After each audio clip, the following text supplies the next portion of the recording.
All right, we're starting to get snow. So Brian, I don't know if you remember this sled and how fast we took the hood off. Anyways, his throttle cable was giving him some troubles this last season. So, gonna look into that. So anyways, we're just unloading it off my new deck.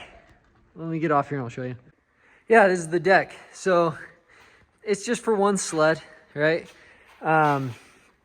But yeah, we have the ramp. You just kind of do that. And then the ramp pushes up under.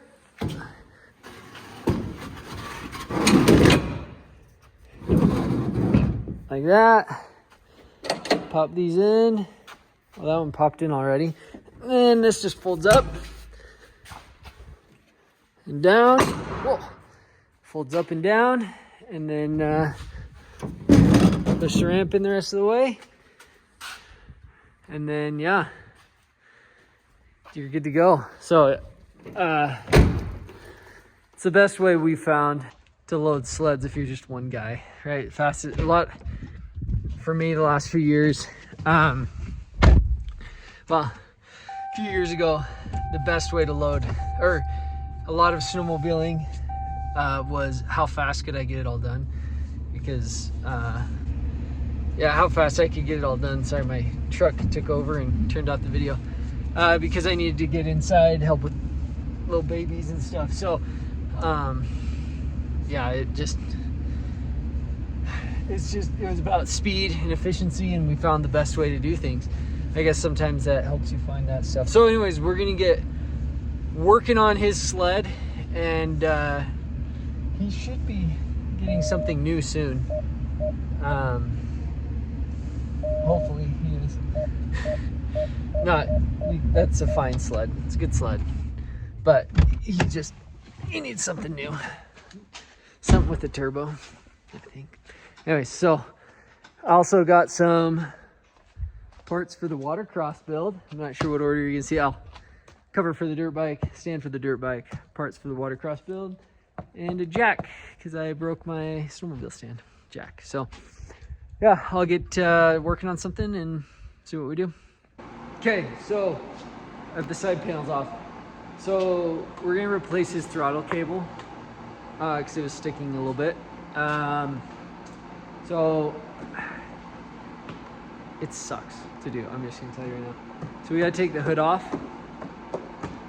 So I'm gonna do that, and then we'll take the muffler and the clutch cover. I've done this once before for him because when we did the post forward, and he has these taller risers because he's tall,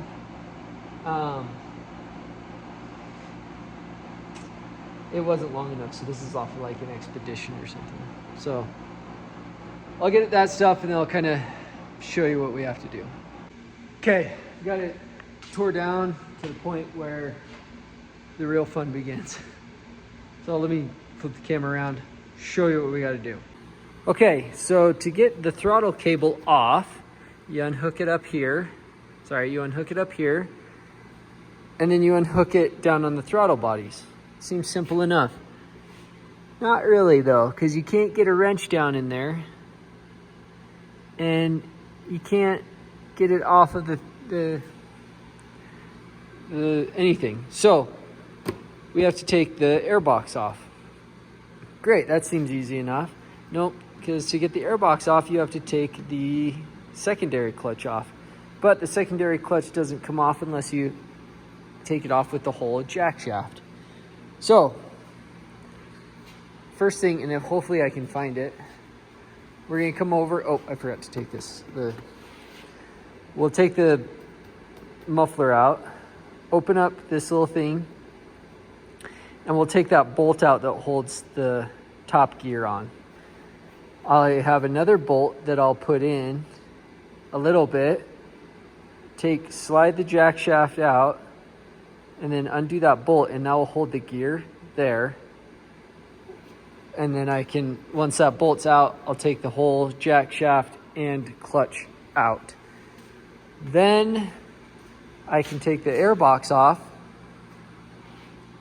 and then I will put the new throttle cable on. So I'll take that muffler off and look for that bolt. I don't think I know where it is. I'm gonna have to go get a new one, but that's where we'll start. All right, so I took this out and put that bolt in.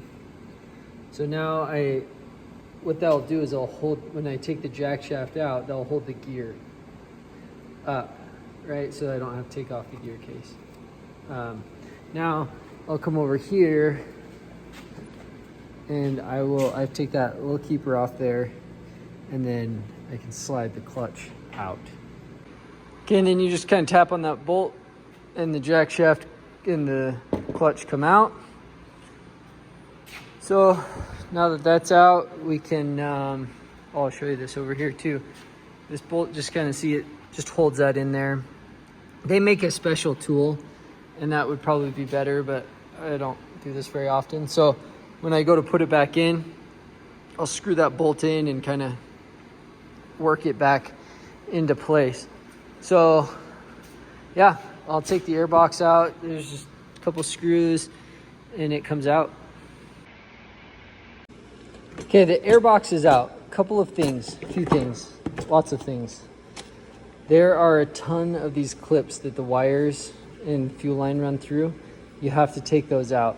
Also, the throttle cable goes through here. On the bottom, there are two buttons there that you have to undo, or you have to pull out of little grommets here and here to get this out. So I don't know what happened there. I have to fix that. Yeah, other than that, yeah, so the air box is out. Now I'll take the throttle cable out, and I'll show you that. Yeah, all of these wires and stuff right here are what are in those clips, and they really hang it up and make it hard to get out.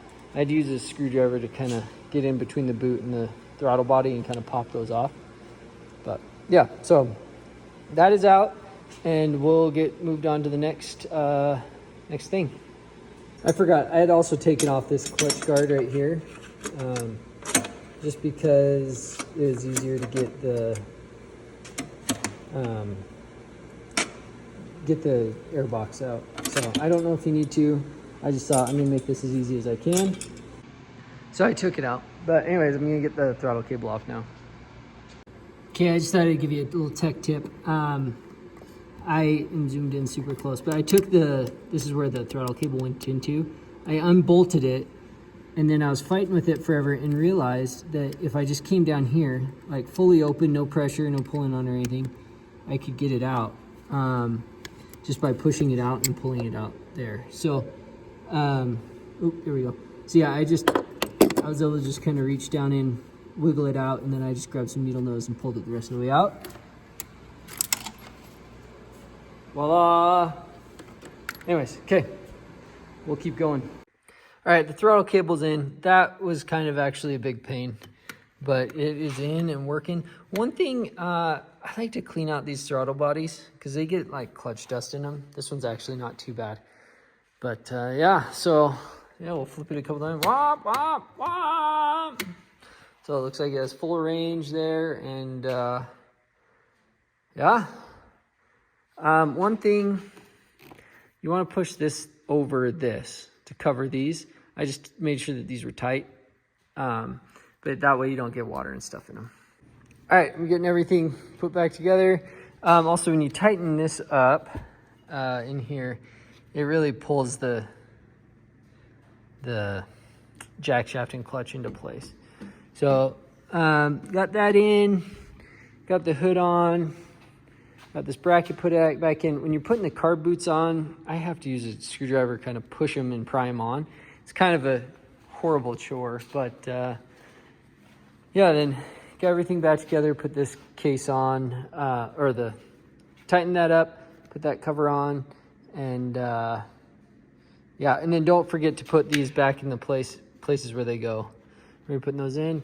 I'll throw a zip tie up here with my handy dandy zip tie gun that I love so much.